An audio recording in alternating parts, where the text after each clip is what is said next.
Bismillahirrahmanirrahim. Today our topic is judicial control and administrative accountability. तो judiciary कैसे control करती है सिविल एडमिनिस्ट्रेटर्स को या एग्जेक्टिव को, ये आज के टॉपिक में हम देखेंगे। जुडिशरी है क्या है? It is the important external agency which exercises control over administration. Judiciary is the organ of the government, third organ of the government, whose function is to interpret the law. By judicial control, we means the power of the courts to keep the decisions and acts of administrative officials within the bounds of the law. Judiciary ये नज़र रखती है कि जो officials के, administrative officials के जो acts हैं वो लॉज के मुताबिक हों, ठीक है। या लेजिस्लेचर इवन जो लॉ बनाती है उस पर भी जुडिशरी नज़र रखती है। तो जो सिस्टम है, the system of formal external control of officials and their acts fall primarily into the two main divisions, that exercised by the legislative bodies and that imposed by the courts. कि laws जो हैं वो जो legislature है वो laws बनाती है administrative agencies के लिए कि एडमिनिस्ट्रेटिव एजेंसी जो हैं वो कैसे वर्क करेंगी, क्या क्या उनकी पावर्स होंगी और क्या क्या उनके फंक्शंस होंगे, और उनके ऊपर चेक रखना ये काम होता है जुडिशरी का। Purpose of legislative supervision is principally to control the policy and expenditure of the executive branch, and end sought by the Judicial Court of Administrative Act is to ensure their legality and thus protect citizens against unlawful trespass on their constitutional other rights. ठीक है, जितने भी उनके unlawful acts हैं, ट्रेसपस कहते हैं कोई unlawful act जो कोई पर्सन कमिट करे, ठीक है। तो वो जो अनलॉफुल एक्ट होता है उसके ऊपर जुडिशरी जो है वो चेक रखती है।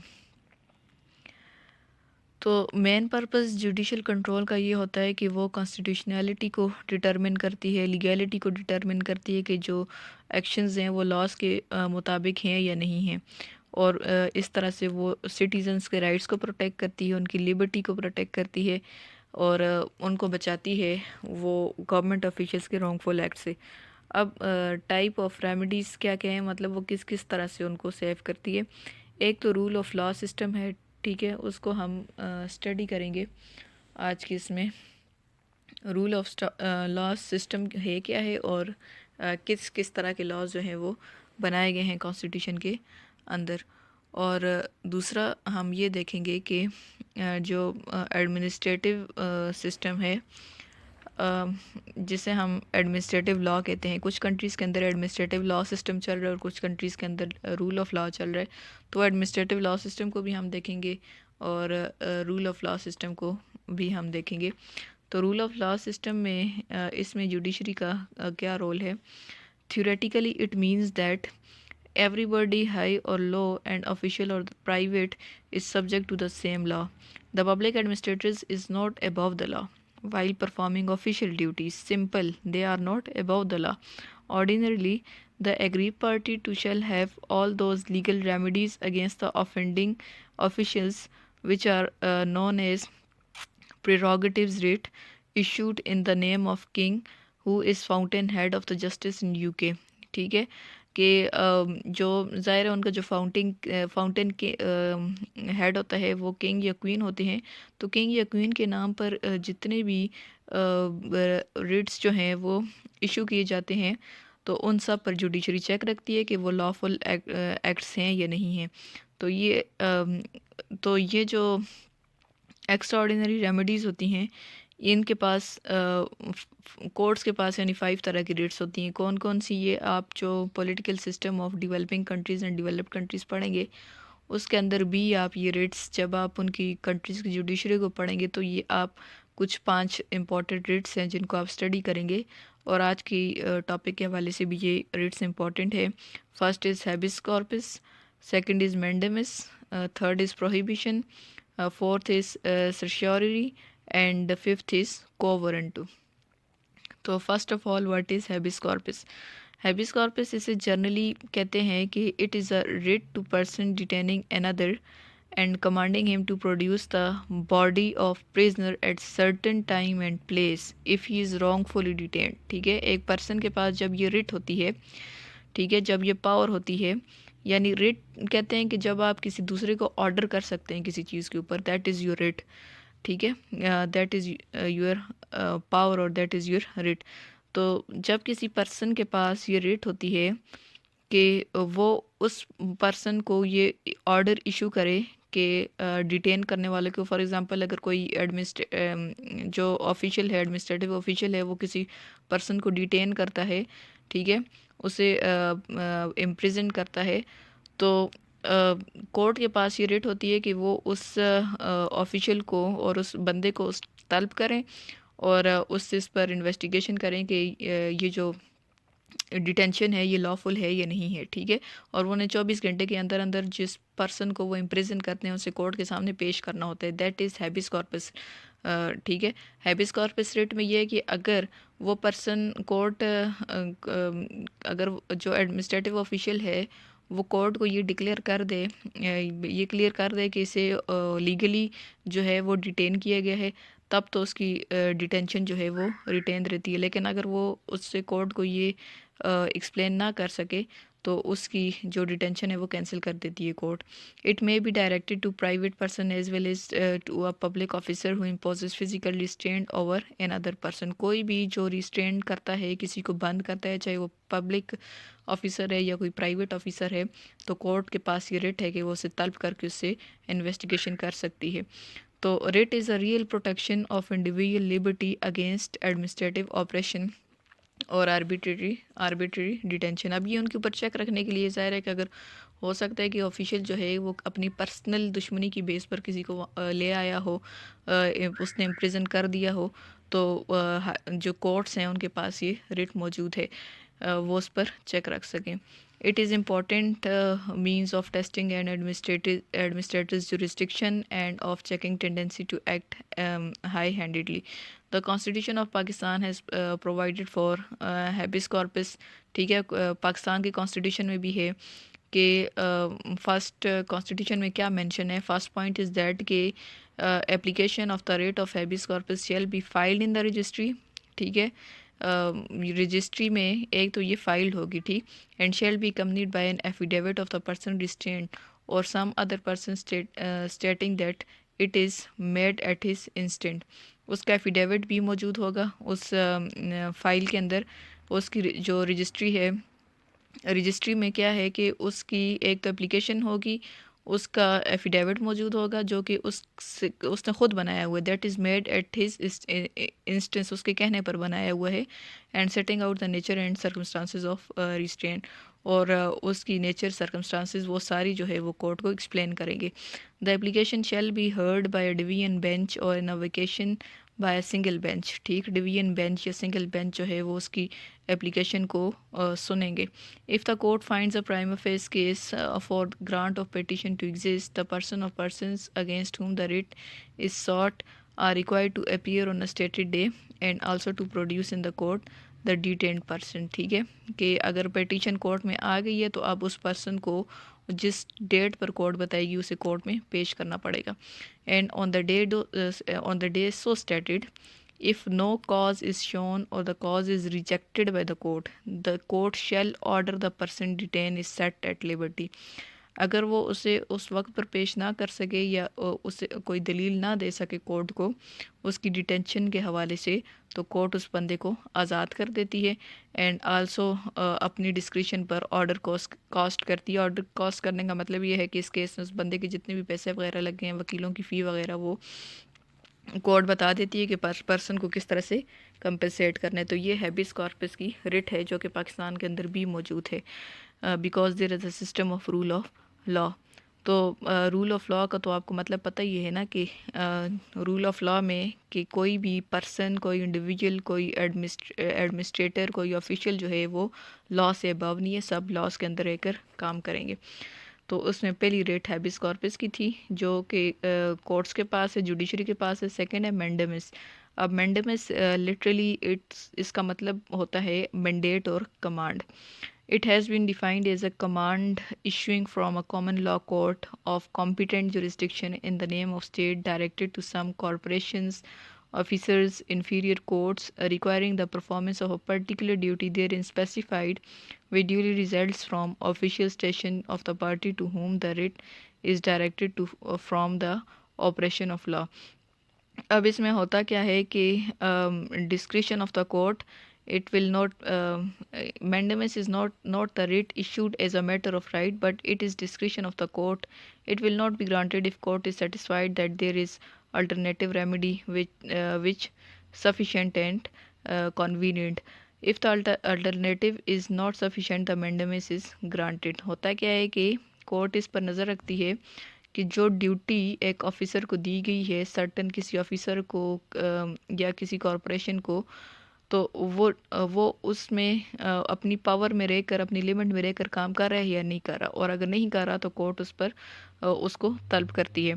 और इसका चीफ जो ऑब्जेक्टिव है वो यही है, to compel the public official and bodies to carry out their legal duties, and its main principle is to command the performance of ministerial duty.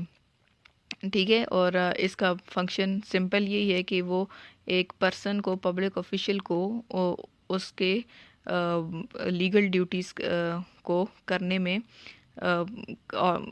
Check रखता है उसका कि वो अपनी लीगल ड्यूटी कर रहा है या उससे तजावज़ कर रहा है। जो उसकी ड्यूटीज़ हैं वो उनसे तजावज़ नहीं कर सकता। It does not usually be granted to the head of state, the British king or Queen, President of America, the President and Governors of Pakistan, but it lies against। अब ये होता क्या है, एक legal duty of administrators and legal duty of ministers, ये ministers के ऊपर and administrators के ऊपर अप्लाई होता है, ये हेड ऑफ स्टेट के ऊपर अप्लाई नहीं होता। ठीक है। जैसे अमेरिका में हेड ऑफ स्टेट प्रेसिडेंट है, पाकिस्तान में हेड ऑफ स्टेट भी, यहाँ पर भी प्रेसिडेंट है और प्रेसिडेंट है, और जो अमेरिका यूनाइटेड किंगडम है वहाँ पर हेड ऑफ स्टेट किंग या क्वीन होते हैं। तो ब्रिटिश किंग क्वीन को या अमेरिकन एंड पाकिस्तानी जो प्रेसिडेंट्स हैं, हेड ऑफ स्टेट हैं, उन पर मैंडेमस जो है वो नहीं होता। बाकी जितने भी पब्लिक ऑफिशियल्स हैं उनको उनकी लीगल ड्यूटीज़ करवाने के लिए जो मैंडेमस है वो रिट कोर्ट्स के पास मौजूद है। उसके बाद थर्ड है प्रोहिबिशन। प्रोहिबिशन क्या है कि ये एक एक्स्ट्रा ऑर्डिनरी जुडिशल रिट है जिसमें जो सुपीरियर कोर्ट है वो डायरेक्ट करती है इन्फीरियर कोर्ट को। ठीक है। या ट्राइब्यूनल को। ट्राइब्यूनल क्या होता है कि मेनली ये कुछ सर्टन लोगों का बेंच होता है जो कि डिस्प्यूट्स को डिसाइड करता है। ठीक है। तो वो ट्राइब्यूनल जो बनते हैं या कोर्ट्स जो बनती हैं जो डिस्प्यूट्स को डिसाइड कर रही होती हैं, उनकी हियरिंग कर रही होती हैं, तो जो प्रोहिबिशन के अंदर जो बड़ी कोर्ट, सुपीरियर कोर्ट्स होती हैं, वो इन्फीरियर कोर्ट्स को उनकी लिमिटेशंस में रखवा कर उनसे काम करवाती हैं कि उनके पास कौन कौन सी पावर हैं। और prohibition can be issued only against a public authority and never against a private individuals. It may be granted not only on application of parties concerned but also of a stranger। ठीक है। कि जो prohibition है वो इसमें private individual का role नहीं होता, इसमें कोर्ट्स का रोल होता है। ठीक है। जो इन्फीरियर कोर्ट्स हैं उनके अंदर या जो ट्राइब्यूनल्स बने हुए हैं उनको ये जो इशू है, जो रिट है, ये इशू कर दी जाती है। ठीक है। जिसमें जो सुपीरियर कोर्ट है वो इन्फीरियर कोर्ट को डायरेक्शंस देती है कि उसने किस किस तरह से काम करना है।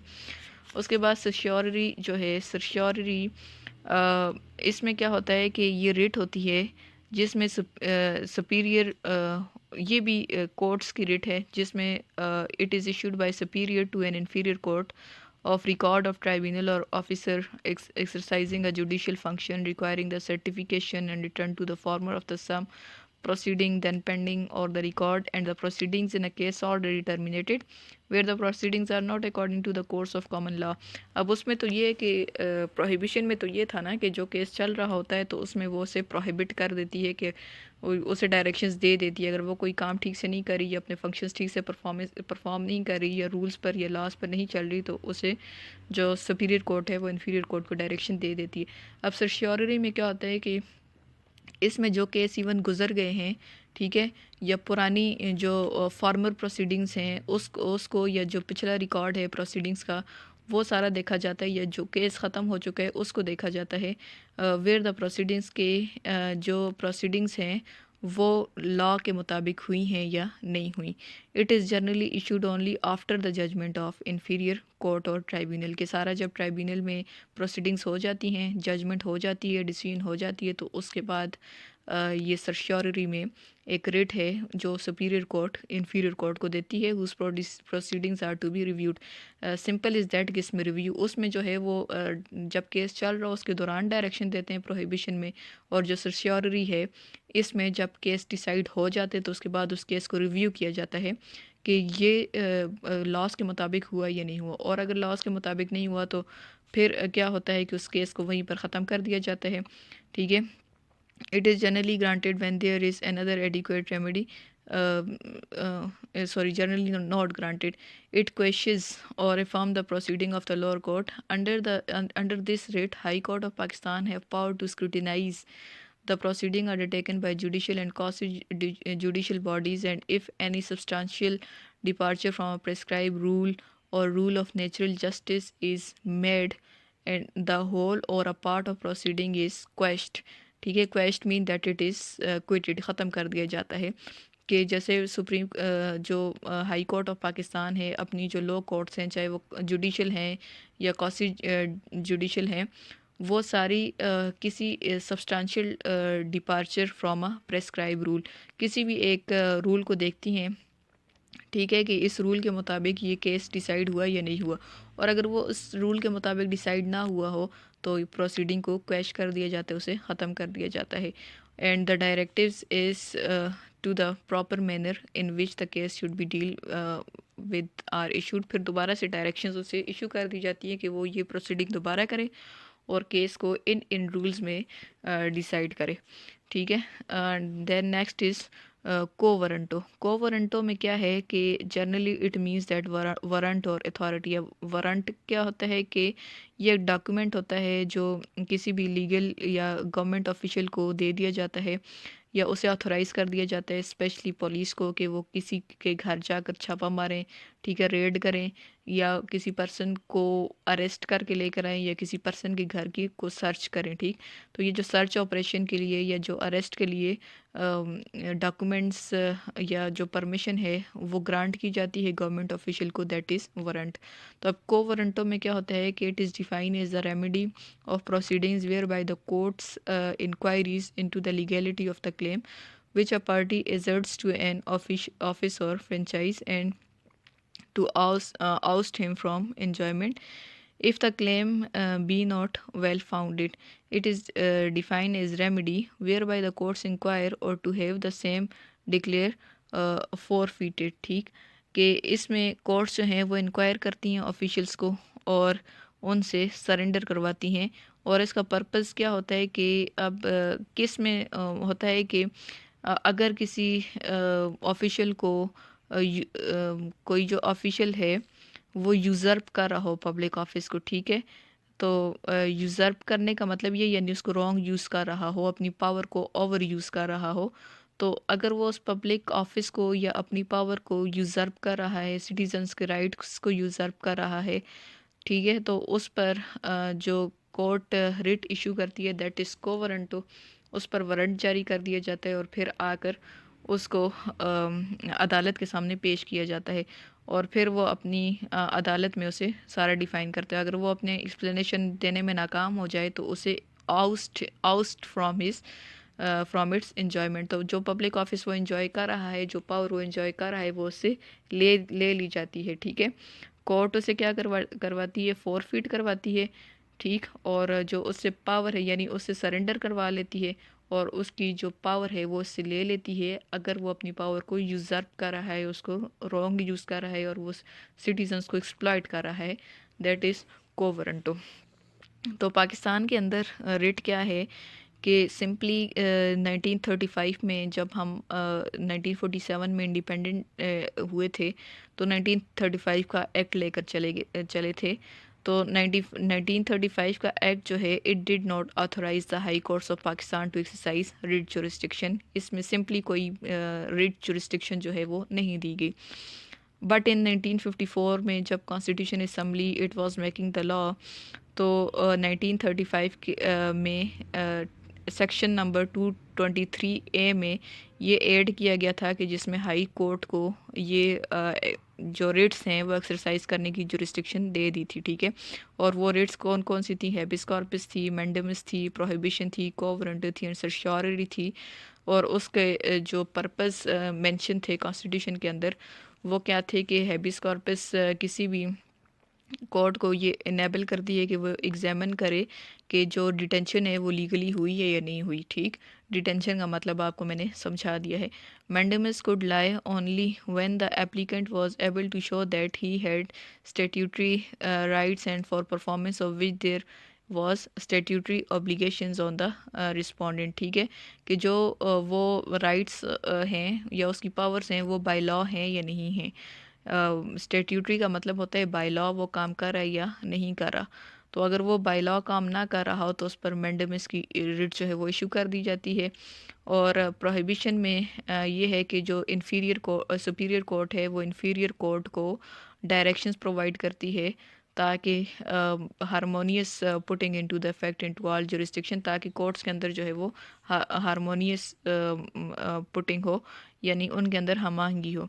तो कोवरेंटो में ये है कि ये pose the question is to by what authority the respondent held claim a particular office, कि किस अथॉरिटी के तहत उसने पब्लिक ऑफिस जो है वो यूज़ किया है, अपनी पावर को यूज़ किया है, ठीक है।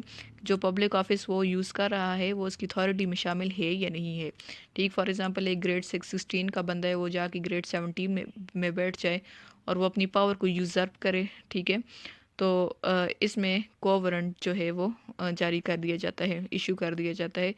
और सर्श्योररी में क्या है कि जो प्रोसीडिंग्स हो चुकी हैं उनके केसेस को दोबारा रिव्यू कर लिया जाता है।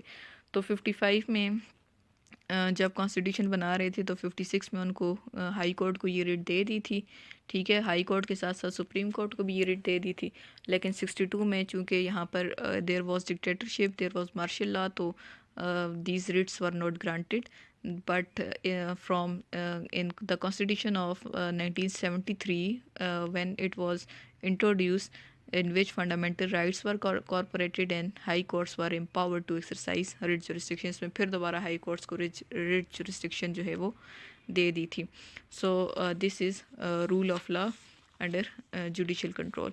अब कुछ कंट्रीज़ ऐसे हैं कि जिनके अंदर रूल ऑफ लॉ के बजाय जो है वो एडमिनिस्ट्रेटिव लॉ है, यानी जो एडमिनिस्ट्रेटर्स हैं उनके लिए अलग लॉज हैं और उनको वो कोर्ट्स जो हैं वो डील करती हैं, ठीक है। तो इसे ड्राइट एंड एडमिनिस्ट्रेटिव भी कहा जाता है। It is law of science which makes analysis of transmission of the will of state from its source to the point of application. Certain experts